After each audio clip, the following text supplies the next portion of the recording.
Hello my dear friends. Mahabharata का एक छोटा सा अंश आप सबके सामने प्रस्तुत है।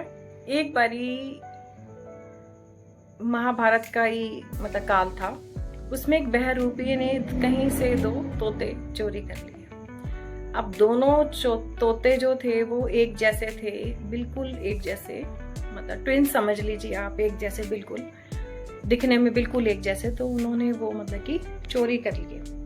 अब जब चोरी कर लिए वो तोते तो अब वो तोते को ले जाके एक तोता उसमें से अपनी जान बचा के वहां से उसके पास से उसके चंगुल से उड़ गया।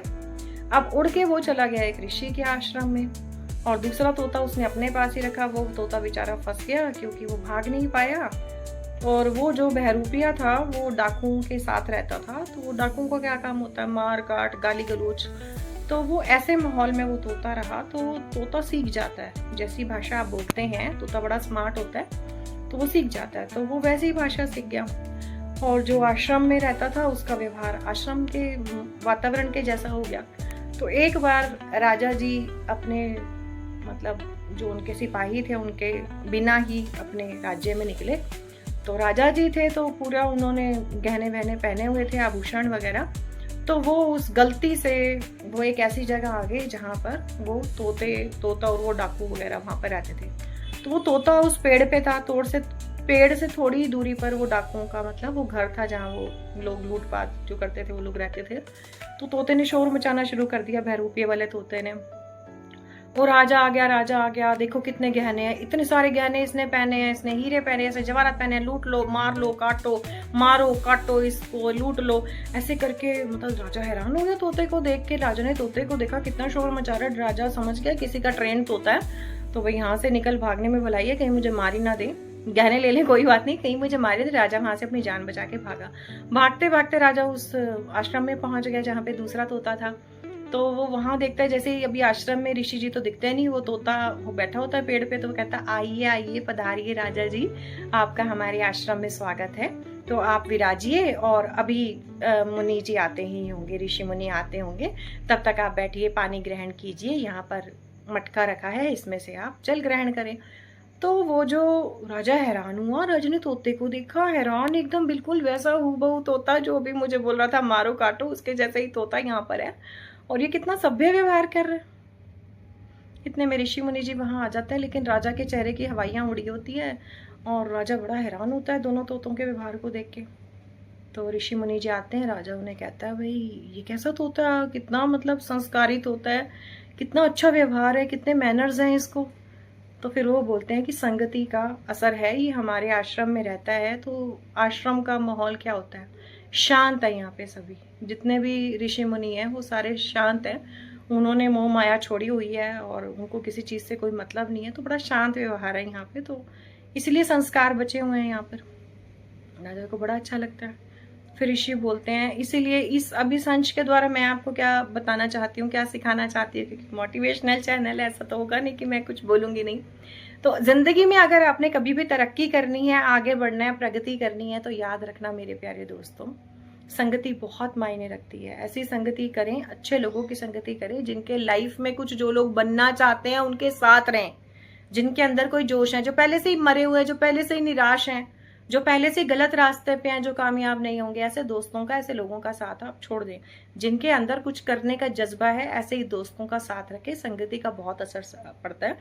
सकारात्मक लोगों के साथ रहें, आशावादी लोगों के साथ रहें, ठीक है, ताकि आप भी आशावादी बने। नेगेटिव लोगों के साथ रहेंगे तो आपका भी माइंडसेट वैसा ही हो जाएगा। बाकी जैसी भी परिस्थिति में रहेगा, कभी नेगेटिव लोगों के साथ रहना भी पड़ रहा है तो स्ट्रांग होके रहें, अपना ऑरा ऐसा बनाएं कि उनकी नेगेटिविटी का आपके ऊपर बिल्कुल भी असर ना हो, क्योंकि कीचड़ में ही फूल खिलता है।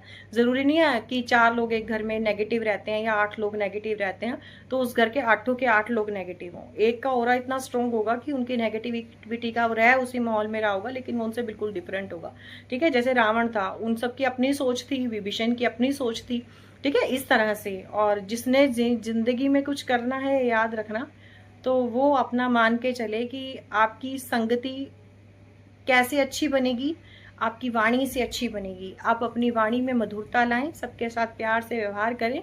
आपके अंदर कोई घमंड नहीं होना चाहिए, आपके अंदर किसी से लड़ने की, ये नहीं कि सामने वाला अगर आपको नहीं बोल पा रहा है, उसका नेचर नहीं है लड़ने का, वो आपको जुबान नहीं आपसे लड़ाना चाहता, वो एक रिश्ते की मर्यादा रखना चाहता है, तो आप प्लीज़ उससे आर्ग्यू ना करें और आप वाणी पे कंट्रोल रखें, रिश्ते बचाएं। अपना हर तरह का रिश्ता, दोस्ती का रिश्ता, घर परिवार का रिश्ता, सब वाणी पे ही डिपेंड करता है। तो प्यार से रहें, प्यार से बोलें, प्यार से व्यवहार करें। और सामने वाले को अगर आप डरा सकते हैं, धमका सकते हैं, उस पर चिल्ला सकते हैं, तो प्लीज़ आप ऐसा ना करें। उससे आप उसे डरा के कंट्रोल तो कर लेंगे, अपने हिसाब से चला ज़रूर लेंगे, लेकिन वो इंसान मन नहीं आप उसका जीत सकते उससे, ठीक है। तो लोगों का मन जीतना शुरू करें, अपनी वाणी अच्छी रखें। वाणी अच्छी होगी तो आपके साथ लोग भी जुड़ जाएंगे। Thank you friends. मेरे चैनल को सब्सक्राइब करना प्लीज़ आप मत भूलना। मेरे चैनल को सब्सक्राइब कर लीजिए ऐसे ही मोटिवेशनल टिप्स।